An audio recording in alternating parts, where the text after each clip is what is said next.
Without further ado, we had to get the great and powerful Shawne Merriman on the show. He owns Lights Out, and if you guys have seen him on the football field, he is about lights out. What's up, Shawne?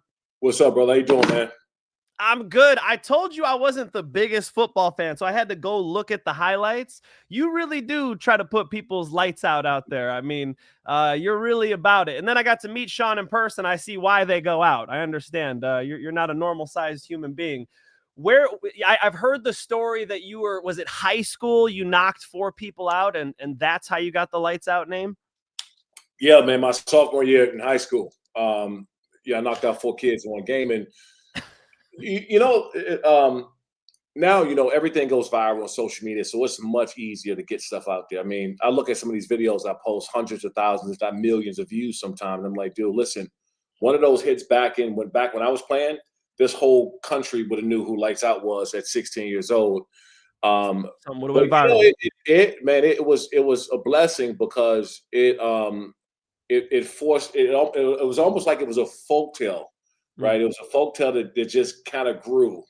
And by the time I got in the NFL, it went from like my neighborhood, my city, the county, the state, regionally, nationally, right? And so it was like this growing folktale. But by the time I got to the NFL, it was established and everybody knew who I was. I mean, that's quite an identity. It's very marketable too. So with the name like Lights Out and you known for putting people out, did you dabble in combat sports back when you were a sophomore in high school? What got you started with your interest in the fight game? My uncle was a professional boxer, and I had boxers in the family, and in Prince George's County, Maryland, where I grew up at in the late '80s and '90s. Was a boxing town. DC, Maryland, Virginia was full of boxers. I remember Riddick Bowe coming in my neighborhood when I was growing up. Joppy lived in my, next to my neighborhood growing up. Sugar Ray Leonard. I used to box at Sugar Ray Leonard's gym when I was a kid in Palmer Park. Is it Palmer Park? Yeah, Palmer Park, Maryland, I believe it was. And so boxing was just in the blood growing up. And they became, artists and boxers, and I became the football player out of the family, out of the neighborhood. So, but yeah, man, it was something I always wanted to do, and football to me was obviously paying more, but it was more my love. It was like what I wanted to do. I could fight. Don't get me wrong. I mean, my uncles would take me in the neighborhood growing up to other neighborhoods and other places, playgrounds, basketball courts on the side of 7-Eleven. They would line me up to fight. That was what we did. But I took the football route. It makes sense. I mean, especially the timing for you. You made the most money, had the most opportunity playing football. But what if I had a little, 10-year-old Shawne Merriman right now? If the sport was as big as it is, could you have imagined going the MMA route? Yeah, 100%. If the money and opportunity, if there was a UFC Right. around back when I was growing up, I would have thought about fighting first. With the opportunity to have the money that they were making, Mm. because fighting in combat sports naturally was just in my blood. It was just what we did, neighborhood wide and where I come from. So that was an easier transition because there was no NFL players like back when I came up. Now when I came out of high school, Frederick Douglass up Marlboro, I was the first D1 athlete from my high school ever to go Division 1 for football, and so I kind of put us on the map. And now there's a Division 1 guy or 2 or 3 from my high school every year. I was the #1 player coming out of DC, Maryland, Virginia, which is crazy because all the talent there. I grew up playing basketball in the same AAU program as Kevin Durant, Michael Beasley, Nolan Smith. And so, I was around that because I played hoops first too. And so, for me, growing up around that talent, but being one of the first ones to kind of put everybody on the map, football related, was a big deal. As far as I understand, you were training MMA while you were in the NFL. How did, wrestling with MMA fighters help you in the league? Well, one thing about football players, we all got pride. We all got ego, testosterone, all that shit, right? And so, I'm thinking I'm big bad. I just coming off the defensive rookie of the year, Pro Bowl, All Pro, all the records, right? And Jay Glazer from Fox Sports, who was big into combat sports, and said, "Hey, I think MMA would help you out playing football." I said, "Well, shit, sign me up." Right? That was a sign me up moment. Um, he texted me an address. Jay Glazer texted me an address to something on an address on La Brea in LA. I show up at his address the next day. I walk in the gym. It was a MMA gym, and so I got Jay Glazer on my left and Randy Couture on my right. And I'm looking at I watch MMA because I saw Randy Couture and Chuck Liddell, I think in 2005. I went to their fight in 2000 the year before. Awesome. So I'm fully invested in MMA at that time. I look at Jay with these eyes like, hey, listen, you know that I'm not fighting Randy Couture today. He was the oldest champ, I think, at 141, 42 years old. He won a belt at light heavyweight or whatever he was fighting at the time.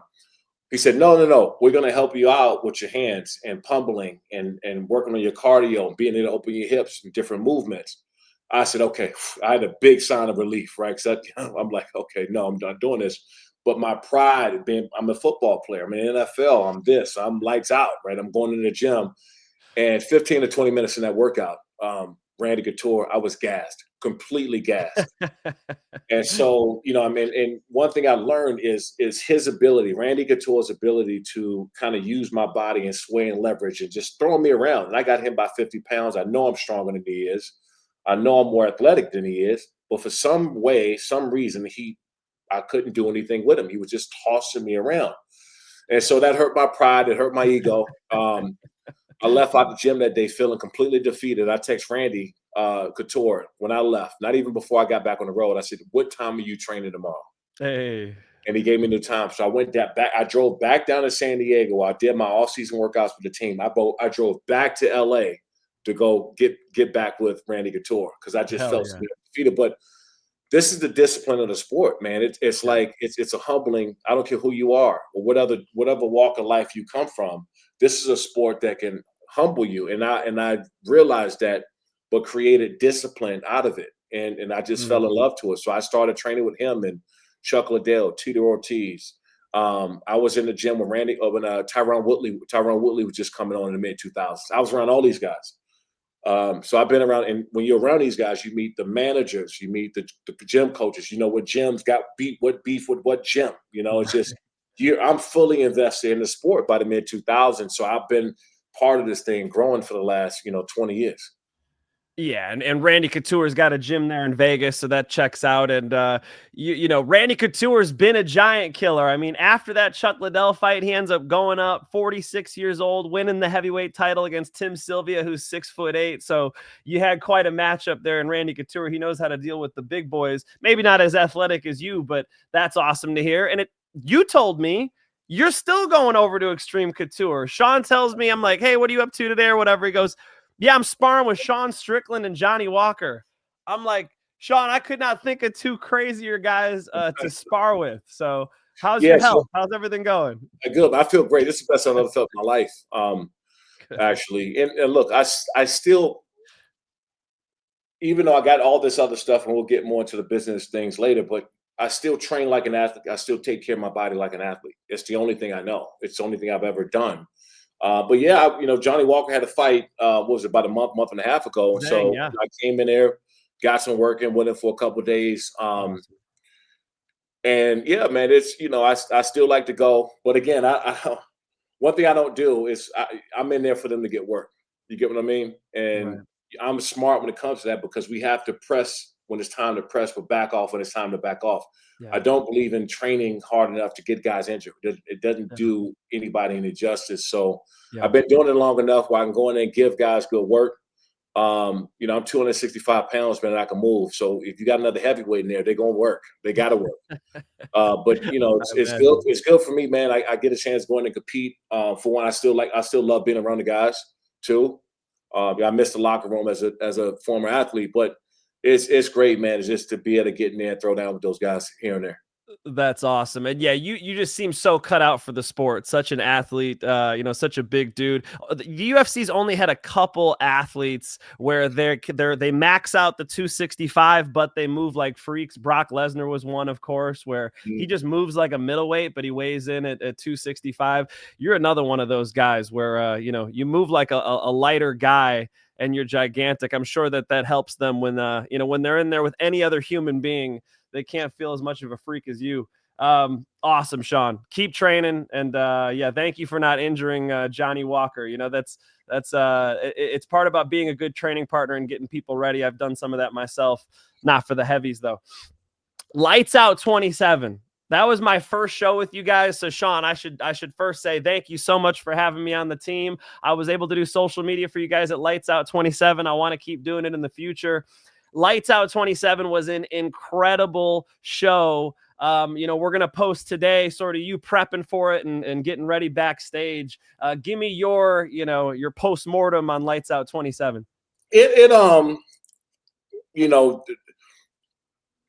There's a couple things like I have to, I'm always thinking forward to thinking the next, next show, next card, next distribution partner, next sponsor. It's just my mind it's never going to change. And the people try to change, they say, Shawne, look, this is great. This is time. I had at Lights Out 26 and Lights Out 27. It was my first time in some years where I sat down and I was looking around the room. First time I really, really took it in because I'm next to the cage. I'm sitting there, and I'm looking at the next card. I'm looking at which gyms. I'm looking at a lot of stuff. We got sponsors in there. LXF28. I'm sitting there looking at the energy in the room, and it was goddamn exciting. It was outstanding. And because I'm always going, I don't get a chance to just see the growth until after the event's done. I don't process everything until that last camera go off. I don't process everything because my mind is constantly going. You got people in the front, got potential sponsors, potential partners, whether it's on the tech front or whoever we're dealing with. Because I'm still working at the fight, which it's nonstop for me. And as you've seen, that's going to come out here and then under the light series in the next few days or so. It was hectic as hell back in the control room. I mean, there's a lot of stuff that I'm dealing with because we got distribution partners that we're working with. So it's a constant. Just you're working. It's constant tornado. But when that last camera go off, I sat down and I said, man, LXF27 was one of our biggest shows. Yeah. Awesome. I mean, I've heard from Dana White. They're like, "Did you have fun tonight?" He's like, like they asked him for the sphere card. He was doing the sphere. How fun was this for you? And he did not describe it as fun. It's like you got a lot of different spinning plates. And Shawne, I know it was a first at Lights Out 27 to do AI, advertisements on the cage and whatnot. Yeah. I want to get to that in 1 second, but first thing. I got to do social media, so I got to make the cover photos. And I made this cover photo of you and Israel Salazar. And he had just finished a fight, and he was so gassed up. He was yelling at you, and you two guys had a stare down. Do you remember that moment? I do. It was probably one of my favorite moments of running Lights Out Extreme Fighting. For one, he wanted a title shot. And he was happy. I mean, there is no emotional high like what they do. There is no different from a big sack, a strip force fumble, recover. I mean, it's that type of feeling, right? That big hit and that adrenaline's going, and the first thing that comes to your mind is I want my damn shot. So the cool thing is with me and being in this sport is I get them. Now I may have to do the business side of things or whatever, but I get them. So I know what that feeling's like. And he told me, he said, "Where's my damn title shot? Where's it at?" And I said, "Hey, we let's work on it right now." And I went down to our, matchmaker Jane, and we started talking about it immediately. Because I know why they fight. I know why they want those belts. I know I know the signature behind them being a champion. Because I've been there, I've been at the pinnacle, and the rise of getting there is what they want. And so that moment was probably just as cool a moment for me than it was for him, right? Because I felt it. He want that strap. He want that title. And we're going to try to make that happen. Yeah, it did feel like something special happened. He looked very, very sharp. I was impressed by his mobility, by his dynamics. He's dangerous on the feet, dangerous on the ground. He didn't look tired at all. That fight was a bloody mess. He is a buzzsaw. His elbows are sharp as blades. So very, very excited to see Israel Salazar back. I think that's a badass challenge to the featherweight title. That wasn't the only crazy bloody fight. You got a wild one in the main event. You got these two big heavyweights, Demoreo Dennis and Tyrell Fortune. Those two guys went toe to toe. I mean, I could hear the punches, bang, bang. These guys were turning their hips over, throwing big shots. Dennis had good takedown defense early. It took Tyrell to put some damage on him before he ends up getting him down. Shawne, I had blood on my laptop. I'm sitting there cage side. I think it's still on this laptop, actually. I got to pull these keys out of this laptop because there was blood all over the place from that fight. What were your thoughts on the main event? First of all, it was probably one of the bloodiest I've ever seen of doing this for years. And when you talk about Dennis and his takedown, I mean, Tyrell Fortune is a great wrestler. He's a hell of a wrestler, dude. So Yeah. for him to defend those takedowns, Yeah. it just showed me like, okay, Dennis is no joke. But what I was impressed with is Tyrell Fortune's hands. I didn't, maybe I didn't pay attention enough in his striking and the way he was popping his jab and the way he was causing damage. And he was causing damage with his jab. He was causing real damage with his jab. When you do that, you can be that effective without. I mean, he kept going for that overhand right that kept missing. One of those hits you, you're done. I don't care who you are. But when I saw him popping a jab and he actually was causing some damage, and I was like, man, this is going to get bad because typically jabs don't cause that much of damage. If you can flick that thing out and pop it and pop it and pop it, and you're causing that damage, it just progressively got bad. See, you're actually hoping for an overhand right. You're open for a hook because those are the ones going to put you down. When you're flicking a jab, those can just the damage just goes up. So I was super impressed with Tyrell Fortune. He's going to be a guy to go to UFC. I'm calling it because I've just been around the sport for a long time. I don't know when that's going to happen for him. I'm hoping that he stays with us for a little bit longer because we love having him around. He puts on a show, and we got guys that's been calling him out since he won on last Saturday. I talked to Dennis after the fight. We text each other. Look, we want the best show possible. We want these guys to get after. But when I see guys banged up or whatever, and I told Dennis, I said, bro, listen, you're tough as nails. And I said, he's tough as shit. And I said, we'd love to have him back. If you look at it, Dennis kept going forward. He kept coming forward no matter what. There was never a moment where he retreated, ever. With that much damage that Tyrell Fortune caused him, he kept coming forward. Mm-hmm. And if the ref didn't stop the fight, he was going to keep coming forward. I told him, I texted him, I said, dude, you're tough as nails. We'd love to have you back. I mean, Devin Simmons is, I don't know what weight class, Devin Simmons is going to keep going up, and we got a couple other guys to look at too at some point. So this shit is fun for me, man. I mean, it's there's a lot of things going behind the scenes. There's a lot of work that people don't see, all the way until the whole fight week and leading up to the fight and even now.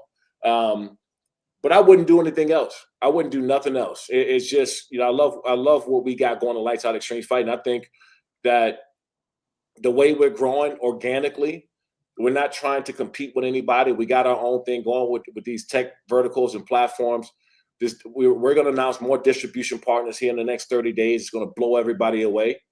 And we're doing it the right way. We just don't care about competing with anybody else. And we're carving out our own space in this business. And good luck to everybody else and what they do. I hope that there's enough room for everybody to go around. We don't care. We hope people have success.